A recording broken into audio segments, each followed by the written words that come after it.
Get your free copy of the complete tutorial at www.teachucomp.com/free. If you've received a credit from a vendor and entered it into QuickBooks, you can use it on the next bill payment you make to that vendor.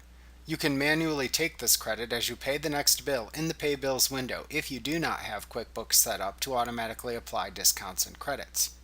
To do this, open the Pay Bills window by selecting Vendors Pay Bills from the menu bar. Select the bill for which you have a vendor credit you would like to apply. Click the Set Credits button.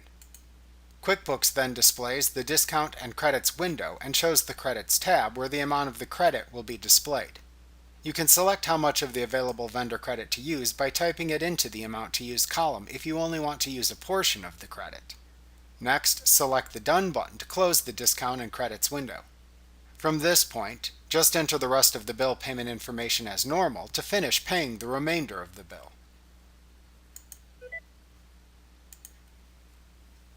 Like what you see? Pick up your free copy of the complete tutorial at www.teachucomp.com/free.